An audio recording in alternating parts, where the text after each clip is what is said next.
আপনি কি ওই মাকড়সার জাল দেখতে পাচ্ছেন? মাকড়সারা ভীষণ পরিশ্রম করে এটা তৈরি করে। নিজের শরীরের রস দিয়ে এই জাল বোনে। আপনি কি এটার উদ্দেশ্য জানেন? আসলে মাকড়সা এই জালে ছোট কীটপতঙ্গ ধরে তাদেরকে খাদ্যরূপে গ্রহণ করে। কিন্তু আপনি কি এই কথা জানেন যে একদিন মাকড়সা নিজেই নিজের জালে জড়িয়ে মৃত্যুবরণ করে থাকে? বলুন, কি করেন আপনি এই জাল দেখতে পেলেই মুছে ফেলেন এর অস্তিত্ব, তাই না? তেমনি অন্যদিকে পাখির বাসা, পাখিরাও ভীষণ পরিশ্রম করে এটা তৈরি করে। কিন্তু যদি পাখি একদিন এটা ছেড়ে চলে যায়, তাহলেও লোকে এটা নষ্ট করে দেয় না। কারণটা কি? এর কারণ হলো এর নির্মাণ জীবন সঞ্চারের জন্য করা হয়েছিল, নষ্ট করার জন্য নয়। তাই মনে রাখবেন, জীবনে আপনার পরিশ্রম যতই বেশি হোক না কেন, যদি আপনার লক্ষ্য শুভ না হয়, তাহলে আপনারও বিনাশ নিশ্চিত। তাই সৃজন করতেই থাকুন আর মুগ্ধ হয়ে বলুন, রাধা রাধা। সময় কত বিচিত্র হয়। সময় আমাদের পক্ষে থাকলে আমরা নিজেদের রাজা মনে করে নিই, আর সেই সময় যদি বিপক্ষে চলে যায়, তাহলে নিঃস্ব হতে সময় লাগে না। তাই মানুষের একটা অভ্যেস আছে, খারাপ সময়ের জন্য কিছু সঞ্চয় করা। আত্মীয়, বন্ধু খারাপ সময় পাশ থেকে সরে যায়। যশ, মান প্রতিকূল সময় চিরস্থায়ী হয় না। তাই মানুষ মনে করে অর্থ সঞ্চয় করাই শ্রেয়। অর্থের কোনো হৃদয় নেই যা সময়ের সাথে পরিবর্তিত হবে। সংসার বলে সর্বদা অর্থ সঞ্চয় করতে থাকুন। খারাপ সময় অবশ্যই কাজে লাগবে, কিন্তু আমি বলবো শুভ কর্ম করতে থাকুন, আনন্দে থাকুন, নিজের ওপর আর ঈশ্বরের ওপরে বিশ্বাস রাখুন। খারাপ সময় কখনো আসবেই না। রাধা রাধা।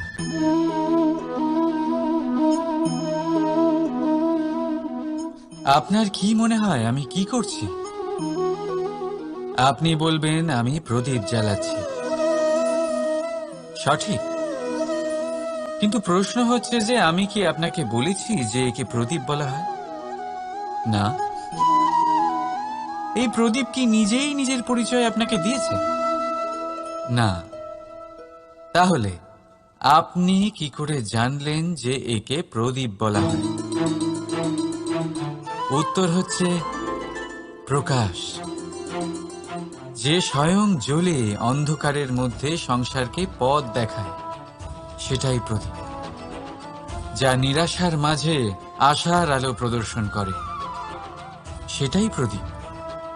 অপর দিকে আছে সাপ, যাকে না দেখেও তার ফনার আওয়াজ শুনেই লোকে ভয় পেয়ে যায়। তার মানে ব্যক্তির পরিচয় তার কর্মের দ্বারা পাওয়া যায়। তাই আপনার এটা বলার প্রয়োজন নেই যে আপনার পরিচয় কি। এটা আপনার কর্মই নিশ্চিত করবে যে লোকে আপনাকে প্রদীপ ভেবে ভালোবাসবে নাকি সাপ ভেবে ভীত হয়ে থাকবে। রাধা রাধা। প্রকৃতি মানুষকে এক বিশেষ শক্তি দিয়েছে, অন্য জীবের থেকে বেশি শক্তি দিয়েছে। স্মরণ শক্তি।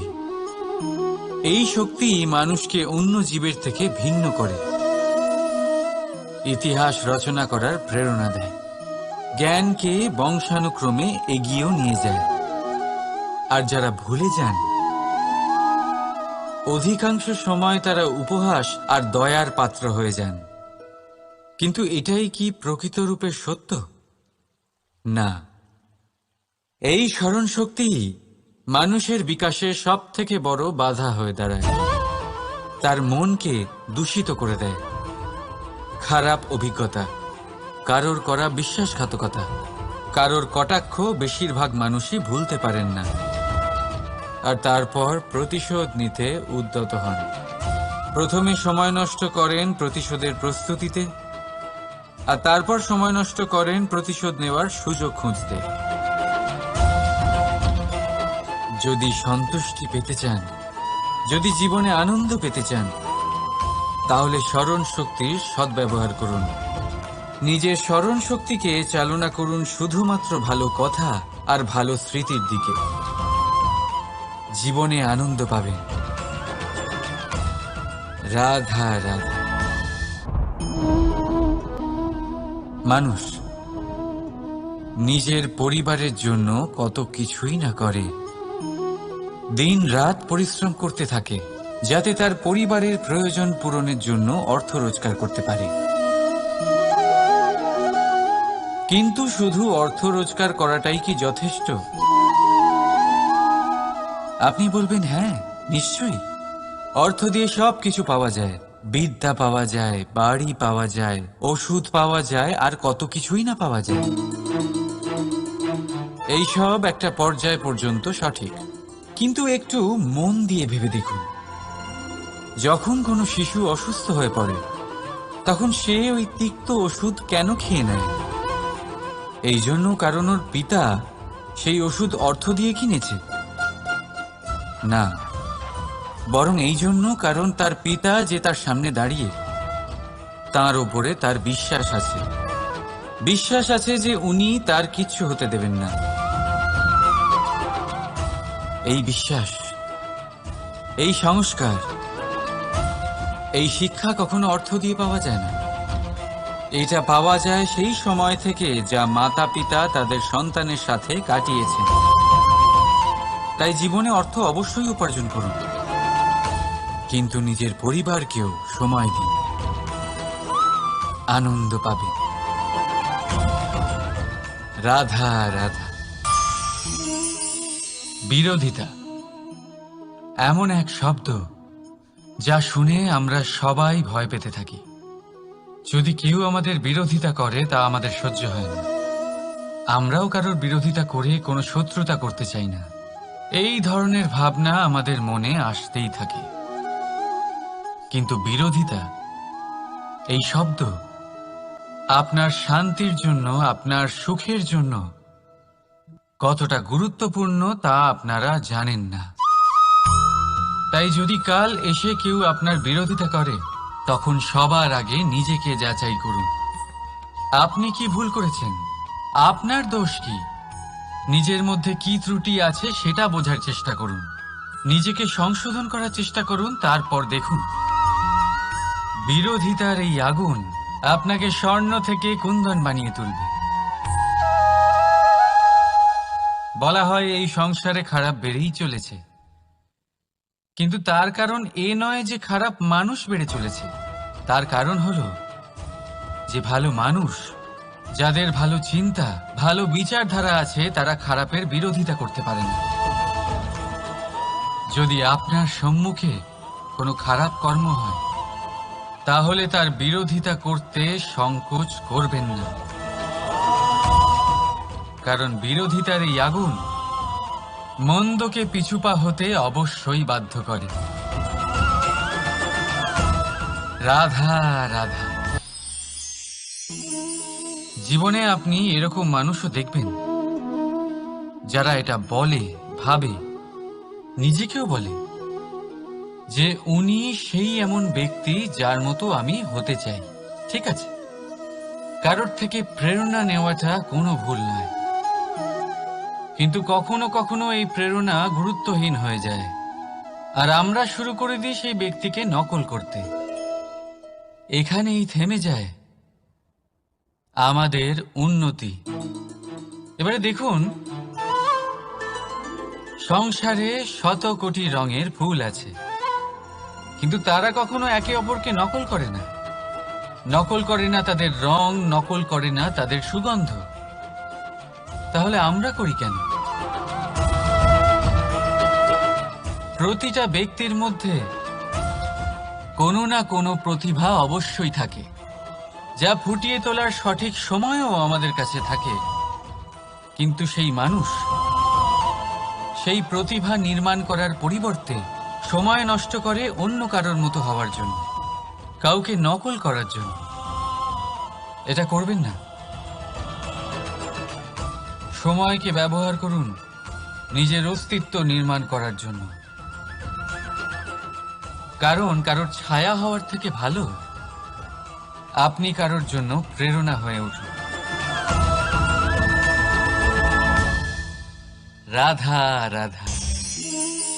আমরা সকলে পাথুরে রাস্তা এড়িয়ে চলি, কারণ এই পথের পাথর আমাদের যাত্রা আরো কঠিন করে তোলে, আমাদের পা আহত করে দেয়। কিন্তু একটা গুরুত্বপূর্ণ কথা আমরা ভুলেই যাই, এই কঠিন পথই না শুধু আমাদেরকে নিজেদের দুর্বলতার সাথে পরিচয় করায়, বরং আমাদের শক্ত হওয়ার প্রেরণাও দিতে থাকে। সময়ের সাথে ঠিক এমনটাই হতে থাকে। সবাই ভালো সময়ের অপেক্ষা করতে থাকেন, ভালো সময়ের জন্য পরিশ্রম করেন, তার জন্যই চিন্তা করেন, কিন্তু ভুলে যান যে ভালো সময় বহুবার আমাদের বিবেক নষ্ট করে দেয়। সেখানেই খারাপ সময় আমাদের বুদ্ধিকে সঠিক পথে চালিত করে। রাধা রাধা। ঘোড়াকে যতই প্রশিক্ষণ প্রদান করুন, তার মুখে লাগাম তো পরাতেই হবে। একজন ভালো চালক সেই ঘোড়ার লাগাম মাঝে মাঝে টেনে ধরে, তাকে সঠিক পথে চালিত করতে, যাতে সেই ঘোড়া দিগ্ভ্রান্ত না হয়। এবার একটু ভাবুন, ঠিক এরকমই হয় আমাদের মন। যদি এটা বিবেকের লাগাম দিয়ে মাঝে মাঝে আমরা টেনে না ধরি, তাহলে আমাদের এই মন দিগ্ভ্রান্ত হতে পারে। আর যদি আপনি আপনার লক্ষ্যে পৌঁছতে চান, তখন মনের এই লাগাম মাঝে মাঝে আপনাকে অবশ্যই টেনে ধরতে হবে, কারণ বিবেকের এই পথ প্রদর্শনই আপনাকে ভালোভাবে আপনার লক্ষ্যে পৌঁছে দেবে। মনে রাখবেন, আর আমার সাথে ভালোবেসে বলবেন, রাধা রাধা। আপনি কখনো জাঁতা কল দেখেছেন? তাতে গম পেষা হয়। গমকে এমনভাবে পেষা হয় যাতে আমরা তা খেতে পারি, জীবিত থাকতে পারি। আর যদি আপনি মন দিয়ে দেখেন, তাহলে কলের নিচের অংশ কখনো ঘোরে না, শুধুমাত্র উপরের অংশই ঘোরে। আর তবেই তা গম পিষতে পারে, আর তবেই রুটি তৈরি হতে পারে। কিন্তু ভেবে দেখুন, যদি কলের দুটো অংশই ঘুরতে থাকে, তাহলে কি হবে? তা গম পেশার বদলে একে অপরকে পিষে নিজেদের অস্তিত্ব শেষ করে দেবে। তাই জীবনে কোনো কাজ যখন মন আর মস্তিষ্ক মিশিয়ে করা হয়, তখনই তা সম্পন্ন হয়। কিন্তু যখন বিষয় হলো ভক্তির, তখন মস্তিষ্কের যুক্তির মৌন থাকা প্রয়োজন। আর যখন বিষয় হলো কর্ম আর ন্যায়ের, তখন মনের আবেগের মৌন থাকা প্রয়োজন। তাই মন আর মস্তিষ্কের এই সম্মিলনে সতর্ক থাকবেন। একসাথে অবশ্যই চলবে, কিন্তু একে অপরের বাধা যেন না হয়ে দাঁড়ায়। রাধা রাধা। আমি একটা এমন শব্দ যার অনেকগুলি মানে হয়, যার আসল অর্থ হল অহং। যদি আপনি কথা বলেন সৃষ্টির নির্মাণ নিয়ে, তাহলে আমি ব্রহ্মদেব হয়ে সৃষ্টির নির্মাণ করবে। যদি আপনি কথা বলেন প্রলয়ের, তাহলে সেই আমি মহাদেব হয়ে বিনাশ করবে। এই আমি সঙ্গতিপূর্ণ, কিন্তু শুধু ততক্ষণ যতক্ষণ আপনি এটা সবার সাথে ভাগ করছেন। কিন্তু আমরা বহুবার এর মানে বুঝতে পারি না। এই অহংকে সীমিত করে দিই একটা ব্যক্তি অবধি। শুধু নিজে। আর তখনই জেগে ওঠে অহংকার, যাতে প্রাধান্য পায় শুধুমাত্র আমি, আমরা নয়। আর একজন ব্যক্তি একা না উৎপাদন করতে পারে আর না করতে পারে সৃজন। এবারে দেখুন, বৃষ্টির এক ফোঁটা, তারও অস্তিত্ব আছে, কিন্তু তা ধরিত্রীতে পড়লেই সমাপ্ত হয়ে যায়। কিন্তু যখন ফোঁটাগুলি একসাথে পড়ে তখন শুরু হয় বর্ষা, আর তখনই তৈরি হয় ধারা। রাধা রাধা। বলুন, কি দেখতে পাচ্ছেন আপনি? আমার হাতের এই সাদা বস্ত্র, নাকি এতে লেগে থাকা এই কালো দাগ? এবারে সত্যি কথা বলতে কি, আপনার নজর সবার আগে এই কালো দাগের উপরে গেছে। ঠিক আছে, এমনই তো হয়। ভীষণ কম মানুষ থাকেন যারা ভাবেন কোনো ব্যক্তি ভীষণ পরিশ্রম করে এই বস্ত্র ধুয়েছেন, এটা শুকিয়েছেন। বেশিরভাগ মানুষের নজর যায় এই দাগের উপরে, ভাবেন যে এটা কি করে লাগলো। কিছুটা এরকমই হয় আমাদের ব্যক্তিত্বের সাথে। আমাদের শুভ কর্মের উপরে আমাদের একটা খারাপ কর্ম ভারী মনে হয়। এবারে ভাবুন, যদি আমি চন্দ্রের কথা বলি, তাহলে তার শীতল আলো দেখার পূর্বে তার কলঙ্ক লক্ষ্য করেন, সেই চাঁদে লেগে থাকা কালো দাগ দেখে নেন। সেই জন্যই বিশেষ করে যারা শুধুমাত্র শুভ চিন্তা করেন আর উপকারী কর্ম যারা করেন, তাদের আমি বলবো সাবধানে থাকবেন, কারণ আপনার একটা খারাপ কর্ম চিরকালের জন্য উদাহরণ হয়ে দাঁড়াবে। রাধা রাধা। সাফল্য। যদি আপনাকে জীবনে সাফল্য পেতে হয়, তাহলে আপনি একাধিক মানুষ পাবেন যারা একাধিক উপায় বলবে আপনাকে সাফল্য পাওয়ার। দীর্ঘ সময় ধরে পরিশ্রম, চেষ্টা, নির্ধারণ, নিষ্ঠা এই বিষয়ে ভাষণ দিতে থাকবেন। একাধিক রকমের উদাহরণ আপনার সামনে তুলে ধরবেন। কিন্তু আমার এটা মনে হয়, আমরা কেন সেই বিষয়ে কথা বলি না যা মানুষকে অসফল করে তোলে? শুধু দুটো ব্যাপার অসফল হওয়া নিশ্চিত করে। শুধু দুই ধরনের মানুষ বেশিরভাগ অসফল হন। প্রথম তারা যারা ভাবে অনেক কিছু কিন্তু কিছুই করে না, আর দ্বিতীয় তারা যারা অনেক কিছু করতে থাকে কিন্তু ভাবনা চিন্তা না করে। ভাবনা আর কর্ম, এদের মাঝে সামঞ্জস্য রাখা খুব জরুরি। যদি এটা থাকে, তাহলে জীবনে কখনো অসফল হবেন না। রাধা রাধা। আপনি অনেককে এই কথা নিশ্চয়ই বলতে শুনেছেন, এই ব্যক্তির দৃষ্টিতে দম্ভ আছে, এই ব্যক্তির চোখের ওপর অহংকারের পর্দা পড়ে আছে, ইত্যাদি ইত্যাদি।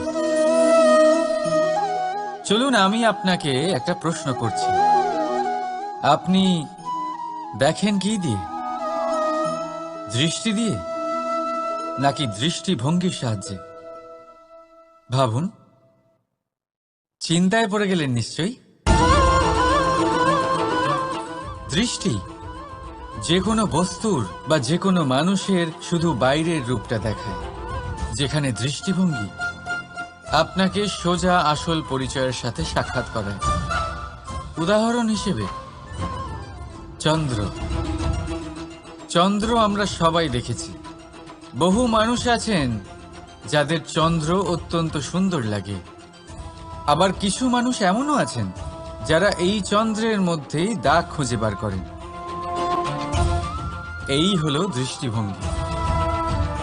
যদি নিজের দৃষ্টিভঙ্গিতে প্রেম রাখেন, ভালোবাসা রাখেন, সম্ভ্রম রাখেন, তাহলে তার বদলে আপনিও প্রেম আর সম্মান অবশ্যই পাবেন।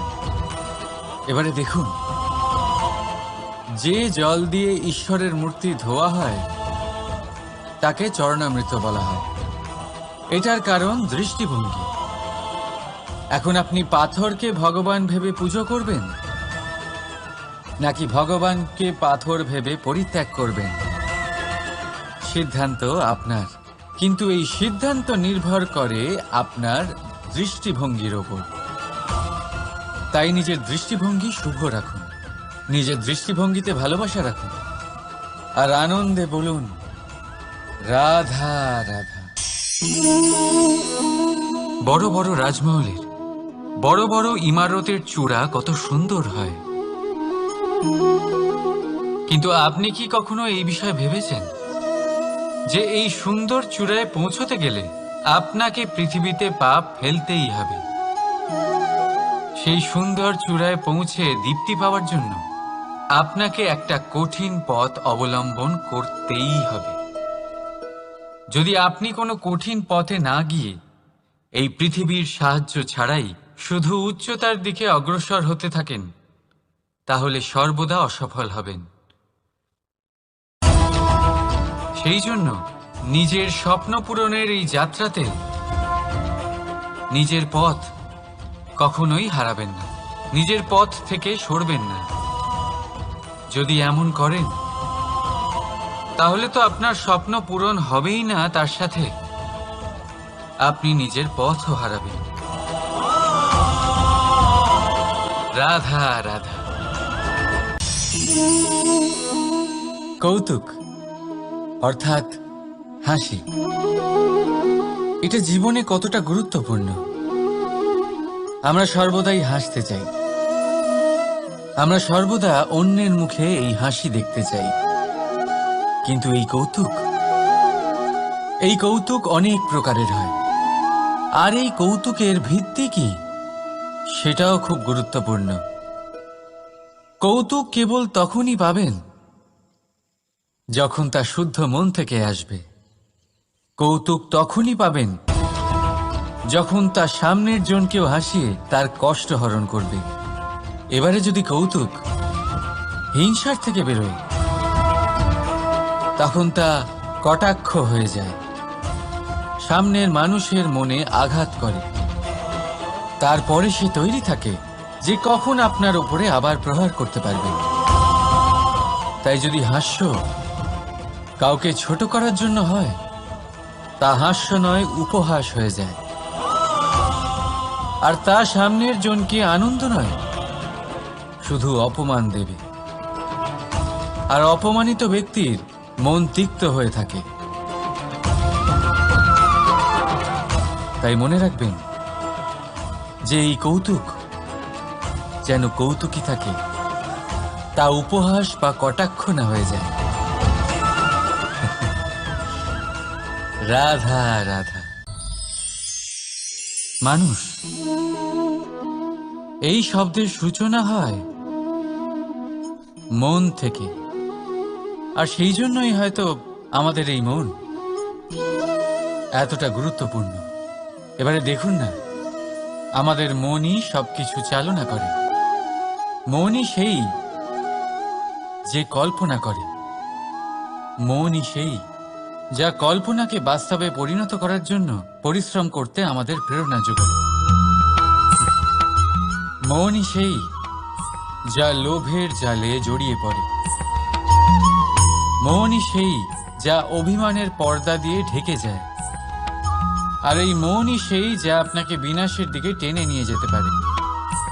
কিন্তু যদি তা পরোপকার করার ইন্ধন পায়, তাহলে এমন কোনো মহান কাজ নেই যা আপনি করতে পারবেন না। কিন্তু এই মন কি? এটা বোঝানো যায় দুটো শব্দের মাধ্যমে, দুটো সহজ শব্দ। প্রথম, একজন কুশল সেবক। দ্বিতীয়, একজন সংকটপ্রবণ মালিক। যদি আপনার এই মন আপনার নিয়ন্ত্রণে থাকে তাহলে সে হলো আপনার সেবক, তাই আপনার অস্তিত্ব আছে। কিন্তু যদি আপনার মন আপনার কর্মের ওপরে নিয়ন্ত্রণ করে তাহলে এই মন আপনার মালিক, আর তখন আপনার বিনাশ নিশ্চিত। তাই নিজের এই মনকে নিয়ন্ত্রণে রাখুন, কিন্তু ভালোবেসে। আসুন আমার সাথে আনন্দে বলুন, রাধা রাধা। এই সূঁচ দেখতে পাচ্ছেন আপনি? এটা শুদ্ধ লোহা দিয়ে তৈরি, বস্ত্র সেলাই করার কাজে লাগে, অস্ত্রোপচারে কাজে লাগে। কিন্তু আপনি কি কখনো ভেবে দেখেছেন এই সূঁচ কিভাবে তৈরি হয়? লোহার এক বড় অংশকে পিটিয়ে পিটিয়ে টেনে টেনে তাকে পাতলা বানানো হয়। এরপরেই আমরা পেয়ে থাকি সূঁচ। ভাবুন, যদি লোহার টুকরোতে অনর্গল প্রহার করার ফলে একটা লোহার টুকরো সূঁচে পরিণত হয়, তাহলে আমাদের জীবনে অনর্গল চেষ্টা করার ফলে জীবনের সমস্ত অংশকে আমরা কত প্রভাবশালী কাজে পরিণত করতে পারি। শুধু প্রয়োজন দৃঢ় নিশ্চয়তা। তাহলে আসুন আমার সাথে ভালোবেসে বলুন, রাধা রাধা। বিশ্বাস, জীবনে বিশ্বাস কতটা গুরুত্বপূর্ণ।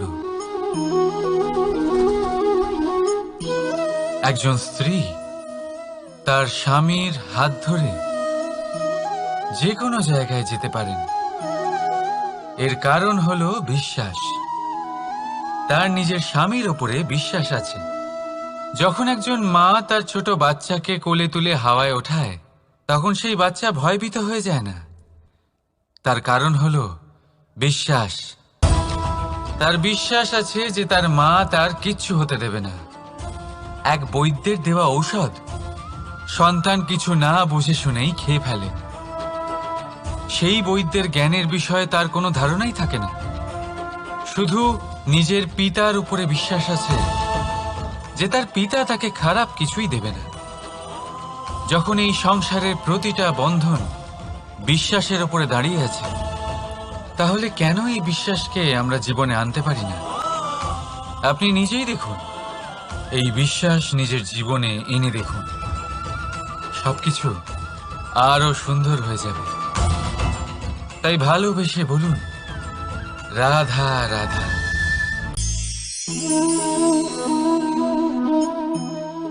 অহংকার,